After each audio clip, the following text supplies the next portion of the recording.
కాసేపట్లో ఖగోళ అద్భుతం ఆవిష్కృతం కానుంది. సంపూర్ణ చంద్రగ్రహణం ఏర్పడనుంది. బ్లడ్ మూన్ గా పిలిచే ఈ చంద్రగ్రహణం ఎలాంటి పరికరాలు లేకుండా ప్రతి ఒక్కరూ చూడొచ్చని సైంటిస్టులు చెబుతున్నారు. గ్రహణంతో ఎలాంటి అపోహలు నమ్మొద్దని చెబుతున్నారు. భయం లేకుండా గర్భిణీ స్త్రీలు, పిల్లలు సైతం చంద్రగ్రహణాన్ని వీక్షించొచ్చని చెబుతున్నారు.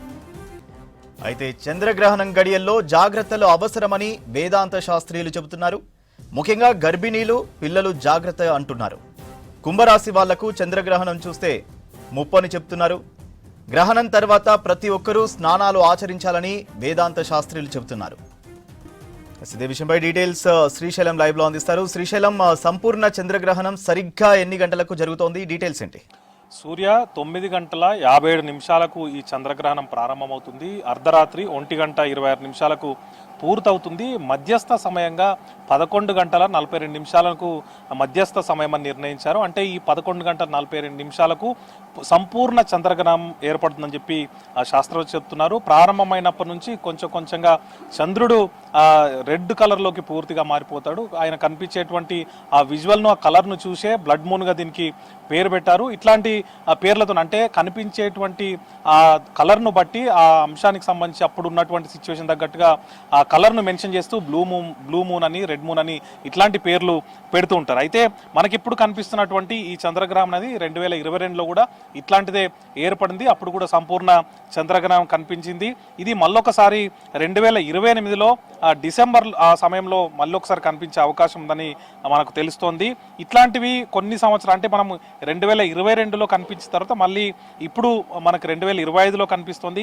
ఇది 2028 డిసెంబర్ 31న మళ్ళొకసారి కనిపిస్తుందని చెప్పి శాస్త్రవేత్తలు చెప్తున్నారు. అంటే 3 ఏళ్లకు ఒకసారి ఈ సంపూర్ణ చంద్రగ్రహణం సంభవిస్తున్నట్టుగా మనకు తెలుస్తుంది. అయితే చంద్రుడికి సూర్యుడికి మధ్య భూమి అడ్డుగా వచ్చినప్పుడు ఈ చంద్రగ్రహణం ఏర్పడుతుంది. అంటే భూమి నీడ పడిన తర్వాత మనకు చంద్రుడు కనిపించకుండా ఆ నీడ మాత్రమే కనిపిస్తుంది.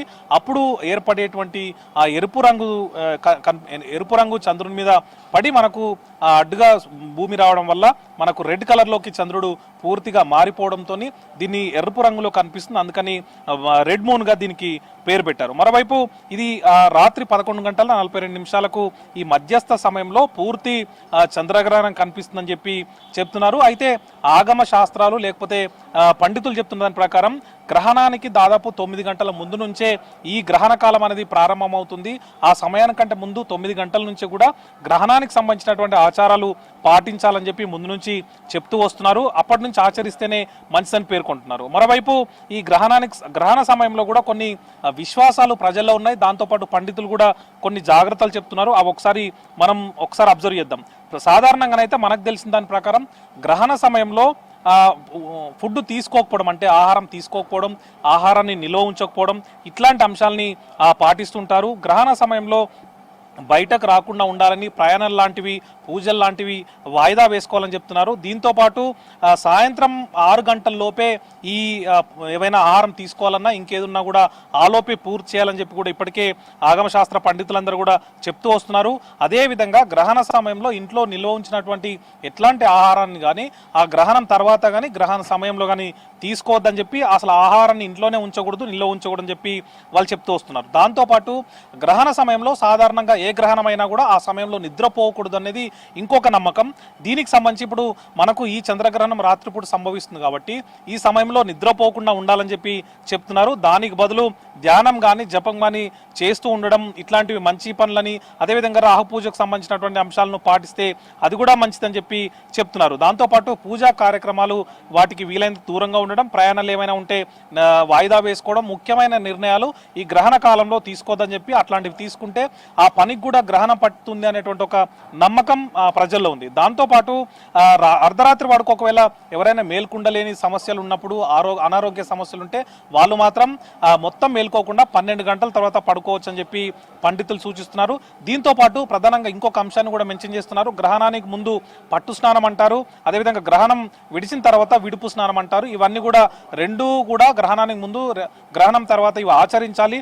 ఒకవేళ విడుపు స్నానం ఆచరించలేని వాళ్ళు ఎవరైనా ఉంటే కనుక తెల్లవారుజామునే లేచి విడుపు స్నానం ఆచరించి పూజాది కార్యక్రమాలు పూర్తయిన తర్వాత అప్పుడు మాత్రమే ఆహారం తీసుకోవడం కానీ లేకపోతే ఇంకొక పని చేసుకోవడం కానీ చేయాలని చెప్పి ఒక నమ్మకం ఉంది.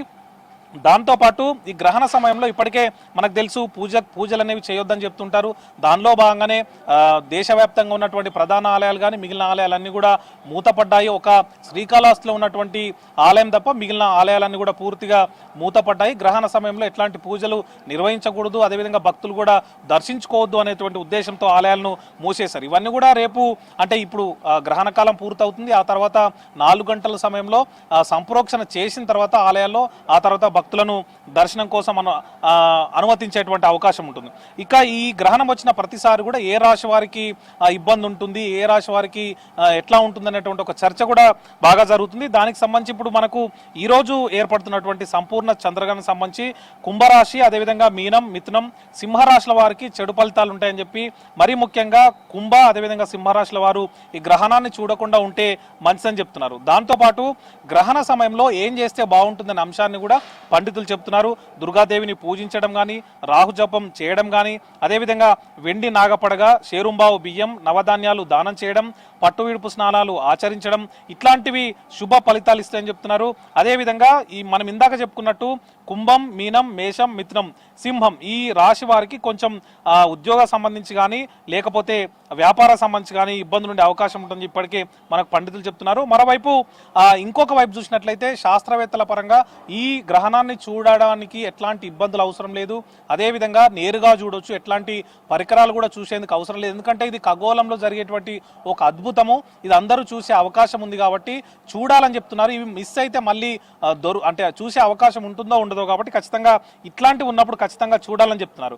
మనకు ఈ సంపూర్ణ చంద్రగ్రహణం మన దేశంతో పాటు అంటే సింగపూర్, చైనా, రష్యాతో పాటు తూర్పు ఆఫ్రికా, ఆస్ట్రేలియాలో కూడా ఈ సంపూర్ణ చంద్రగ్రహణం కనిపిస్తుంది. మొత్తం 3.5 గంటల పాటు, దాదాపు 3.5 గంటల పాటు ఈ చంద్రగ్రహణం ఉండే అవకాశం ఉంది. పూర్తి స్థాయిలో ఈ ఎరుపు రంగులో కనిపిస్తుంది, అందుకే దీన్ని బ్లడ్ మూన్ గా చెప్తుంటారు. ఈ సంపూర్ణ చంద్రగ్రహణం కూడా చెప్తూ వస్తున్నారు కాబట్టి వీటన్నిటిని కూడా చూసేందుకు చాలా మంది ఆసక్తి చూపుతున్నారు. చాలా కాలం ముందు నుంచి కూడా ఈ సంపూర్ణ చంద్రగ్రహణకు సంబంధించి ప్రచారం జరుగుతోంది. అటు పండితులు ఒకవైపు ఏమేం చేయాలి, ఎట్లాంటి ఇబ్బందులు ఉంటాయి, ఏ రాశి వారికి ఎట్లాంటి ఫలితాలు ఉంటాయని చెప్పి ముందు నుంచి చెప్తున్నారు. మరోవైపు శాస్త్రవేత్తలు ఖగోళంలో జరిగేటువంటి ఈ అద్భుతం ఎందుకోసం జరుగుతుంది, ఎప్పుడు జరుగుతుంది, దీన్ని ఎట్లా చూడాలి, నేరుగా చూడొచ్చా లేదా అనేటువంటి అంశాలకు సంబంధించి ముందు నుంచి ఒక అవగాహన కల్పిస్తూ వస్తున్నారు. కాబట్టి ఈ రోజు అయితే ఆ సమయం ఆసన్నమైంది. మరికొద్దిసేపట్లోనే అంటే 9:57 నిమిషాల నుంచి చంద్రగ్రహణం ప్రారంభమవుతుంది. అర్ధరాత్రి 1:26 ఇది పూర్తవుతుంది. 11:42 సమయంలో ఇది మధ్యస్థ సమయం ఉంది కాబట్టి ఆ సమయంలో మనకు సంపూర్ణ చంద్రగ్రహణం అనేది పూర్తిగా కనిపించే అవకాశం ఉంది. సూర్య